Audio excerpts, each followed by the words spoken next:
ಮಾನ್ಯ ಅಧ್ಯಕ್ಷ, ನೀವು ಪ್ರಶ್ನೋತ್ತರ ತಗೋಬೇಕು ಅಂತ ಹೇಳ್ತಾ ಇದ್ದೀರಿ. ಪ್ರಶ್ನೋತ್ತರ ತಗೊಳ್ಳೋಣ. ಕಳಂಕಿತ ಸಚಿವರನ್ನ ಕೂರಿಸಿಕೊಂಡು ತಗೊಳಕಾಗತ್ತ? ನಾವು ಕಳಂಕಿತ ಸಚಿವರನ್ನ ಕೂರಿಸಿಕೊಂಡು ಭ್ರಷ್ಟಾಚಾರ ಮಾಡಿದಂತಹ ಸಚಿವರನ್ನ ಕೂರಿಸಿಕೊಂಡು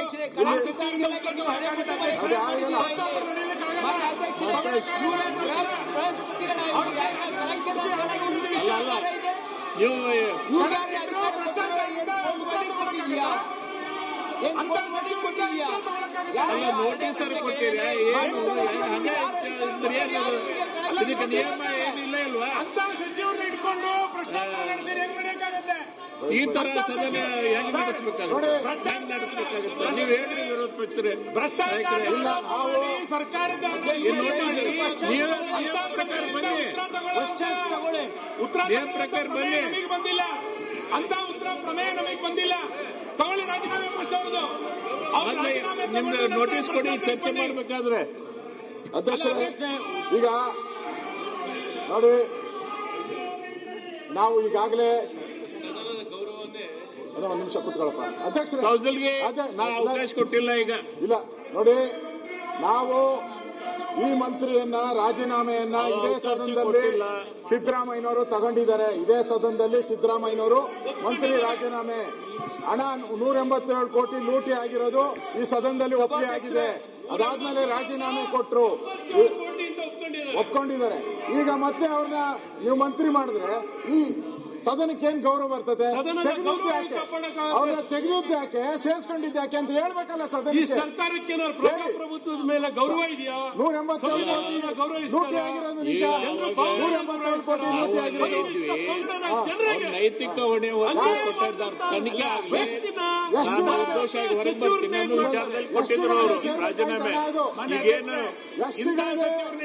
ರಾಜೀನಾಮೆ ಹೆಂಗ್ ಕೇಳ್ತಾರೆ ನಾವು? ಈ ಸದನ ಇಲ್ಲ, ಸದನ ನಡೆಯಕ್ಕೆ ಬಿಡಲ್ಲ, ಸದನ ನಡೆಯಕ್ಕೆ ಬಿಡಲ್ಲ ನಾವು ಯಾವುದೇ ಕಾರಣಕ್ಕೂ. ಹಾಗಾಗಿ ಈ ಸಚಿವರನ್ನ ಸನ್ಮಾನ್ಯ ನಾಗೇಂದ್ರ ಅವರನ್ನ ಮುಖ್ಯಮಂತ್ರಿಗಳು ಈ ತಕ್ಷಣ ಅವ್ರನ್ನ ವಜಾ ಮಾಡಬೇಕು. ವಜಾ ಮಾಡೋರ್ಗೂ ಯಾವುದೇ ಕಲ್ಲಪ್ಪಗಳು ನಡಿಬಾರದು. ಏನು ಉತ್ತರ ಕೊಡ್ತೀರಿ? ಅವರ ರಾಜೀನಾಮೆ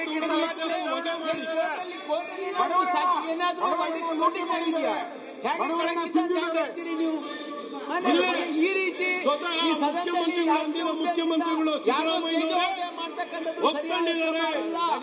187 ಕೋಟಿ ಅಲ್ಲ, 87 ಕೋಟಿ ಭ್ರಷ್ಟಾಚಾರ ಆಗಿದೆ, ಹಣ ದುರುಪಯೋಗ ಆಗಿದೆ, ಹಣ ಬಳಕೆ ಆಗಿದೆ, ಹಣ ಟ್ರಾನ್ಸ್ಫರ್ ಆಗಿದೆ ಅಂತ ಈ ಸದನದಲ್ಲೇ ಅಂದಿನ ಮುಖ್ಯಮಂತ್ರಿಗಳು ಸಿದ್ದರಾಮಯ್ಯನವರು ಒಪ್ಕೊಂಡಿದ್ದಾರೆ.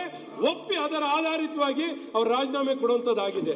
ಈಗ ಮತ್ತೊಮ್ಮೆ ಚಾರ್ಜ್ ಶೀಟ್ ಅಲ್ಲಿ ನಂಬರ್ ಒನ್ ಆಪಾದಿತರು ನಾಗೇಂದ್ರ ಅವರು ನಂಬರ್ 1 ಆಪಾದಿತರು.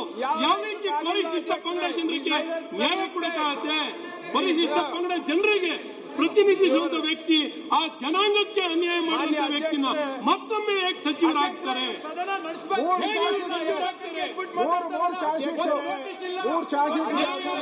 ಇದ್ಯಾವುದಕ್ಕೂ ಗೌರವ ಇಲ್ವಾ? ಗೌರವ ಇಲ್ವಾ? ಪೀಠದ ಗಮನಕ್ಕೆ ತರ್ತಾ ಇದ್ದೇನೆ.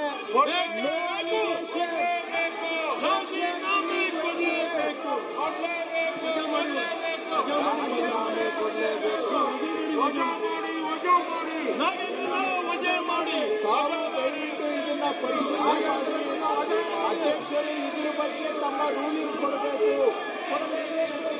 Rule number 328, no allegation of a defamatory or incriminatory nature shall be made by a member against any person unless the member has given previous intimation to the speaker and also to the minister concerned, so that the minister may to make investigation into the matter for the purpose of reply, provided that the speaker may prohibit any member from making any such allegation. If he is agree with that, to the dignity of the House or to the that no public interest is served by making such allegation. ದಯವಿಟ್ಟು ಅವರು ಈ ರೀತಿಯಾಗಿ ಸುಖ ಸುಖ ಒಬ್ಬ ಸಚಿವರ ಬಗ್ಗೆ ಅಪವಾದ ಮಾಡ್ತಕ್ಕಂಥದ್ದು, ಆರೋಪ ಮಾಡ್ತಕ್ಕಂಥದ್ದು ನಿಯಮಗಳಿಗೆ ವಿರುದ್ಧವಾಗಿದೆ. ಈ ನಿಯಮದ ವಿರುದ್ಧವಾಗಿ ಸದನ ನಡೀಲಿಕ್ಕೆ ತಾವು ಅವಕಾಶ ಕೊಡಬಾರದು. ಅವರಿಗೆ ಏನಾದ್ರೂ ಸಚಿವರ ಬಗ್ಗೆ ಆರೋಪ ಮಾಡೋದಿದ್ರೆ ಲಿಖಿತವಾಗಿ ದೂರನ್ನ ಕೊಟ್ಟು ಸದನದ ಆರೋಪ ಮಾಡಲಿ. ಅದಕ್ಕೆ ಉತ್ತರ ಕೊಡಲಿಕ್ಕೆ ನಾವು ತಯಾರಿದ್ದೇವೆ. ನಿಯಮಾವಳಿಗಳ ಪ್ರಕಾರ ಸದನ ನಡೀಬೇಕು. ಇವರು ಹೇಳಿದಾಗೆ ಇಷ್ಟ ಬಂದಾಗೆ ಸದನ ನಡೀಲಿಕ್ಕೆ ಆಗೋದಿಲ್ಲ. ಇವರು ಹೇಳಿದ ಇವರು ಬಗ್ಗೆ ಆರೋಪ ಮಾಡೋದಿದ್ರೆ ಆರೋಪ ಮಾಡೋದಿಕ್ಕೆ ಆಗೋದಿಲ್ಲ. ಅಧ್ಯಕ್ಷರೇ, ಕಾನೂನಿನಲ್ಲಿ ಒಬ್ಬ ಸಚಿವನ ಮೇಲೆ ಆರೋಪ ನಿಯಮಾವಳಿಗಳನ್ನು ರೂಪಿಸಿದ್ದೇವೆ. ಇದಕ್ಕೆ ಕಾನೂನಿದೆ. ಕಾನೂನು ಪ್ರಕಾರ ಸುಮ್ಮನೆ ವಜಾ ಮಾಡಿ ಇಷ್ಟ ಬಂದಂಗೆ ಆರೋಪ ಮಾಡಿ ದಯವಿಟ್ಟು ತಾವು ನಡೀಬೇಕು. ವಜಾ ಮಾಡಿ ಇವನ್ನೆಲ್ಲ ಚರ್ಚೆ ಮಾಡ್ಬೇಕಾದ್ರೆ ನೀವು ನೋಟಿಸ್ ಆದ್ರೂ ಕೊಡ್ಬೇಕಲ್ಲ ಕನಿಷ್ಠ. ಇವರು ಇಷ್ಟ ಬಂದಂಗೆ ನಡೆಸಿದ್ರೆ ಹೆಂಗಿದು ಸದನದ ಸದನ ಇದೇ ರೀತಿ ನಡೀಬೇಕು. ಇವರು ಕನಿಷ್ಠ ಇವರಿಗೆ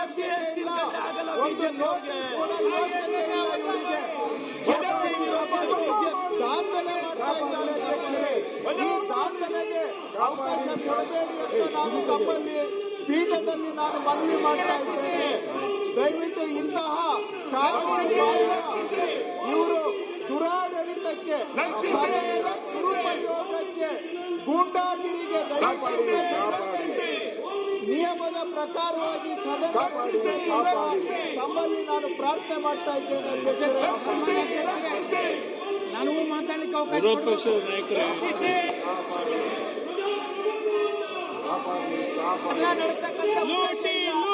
ಇವ್ರ ಹತ್ರ ಯಾವುದೇ ವಿಷಯಗಳಿಲ್ಲ. ಈ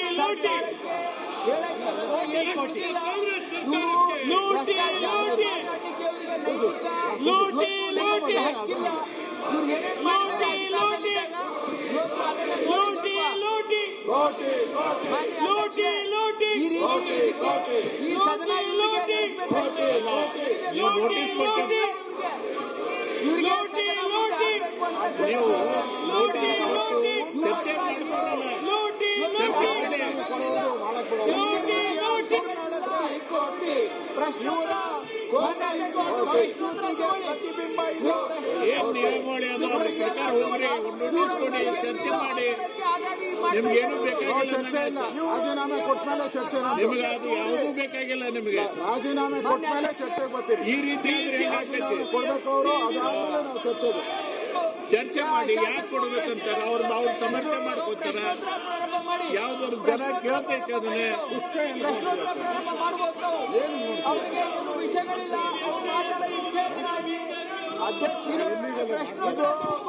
ಗೂಂಡಾವರ್ತನೆ, ಕಾನೂನು ರೂಲ್ಸ್ಗೆ ವಿರುದ್ಧವಾಗಿ ಇಷ್ಟ ಬಂದಂಗೆ ನಡ್ಕೊಳ್ಳುವಂತಹದ್ದು ಗೂಂಡಾವರ್ತನೆಗೆ ಅವಕಾಶ ಕೊಡಬೇಡಿ. ಸದನದ ಮೇಲೆ ದಬ್ಬಾಳಿಕೆ ಮಾಡಿ ದಬ್ಬಾಳಿಕೆ ಇವರ ದಬ್ಬಾಳಿಕೆಗೆ ದಯವಿಟ್ಟು ಕಡಿವಾಣ ಹಾಕಬೇಕು. ಈ ಸದನ ಕಾನೂನಿಗೆ ನಡೀಬೇಕು.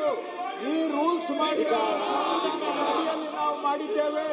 ಸಂವಿಧಾನ ಬಾಹಿರವಾಗಿ ಈ ದಬ್ಬಾಳಿಕೆ ಮಾಡೋದಕ್ಕೆ ತಾವು ದಯವಿಟ್ಟು ಅವಕಾಶ ಮಾಡಿಕೊಡಬಾರದು.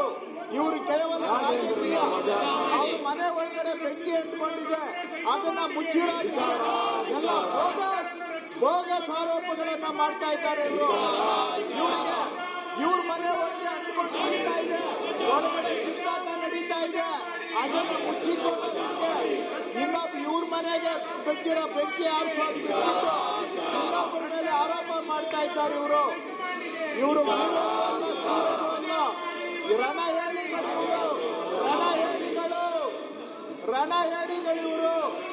ಇವ್ರ ಮನೆಯಲ್ಲೇ ಬೆಂಕಿ ಬಿದ್ದಿದೆ, ಇವ್ರ ಮನೆ ಬೆಂಕಿ ಕರ್ನಾಟಕ ನ್ಯೂಸ್ ಬೀಟ್ ಫಾಲೋ ಮಾಡಿ, ಸಬ್ಸ್ಕ್ರೈಬ್ ಮಾಡಿ.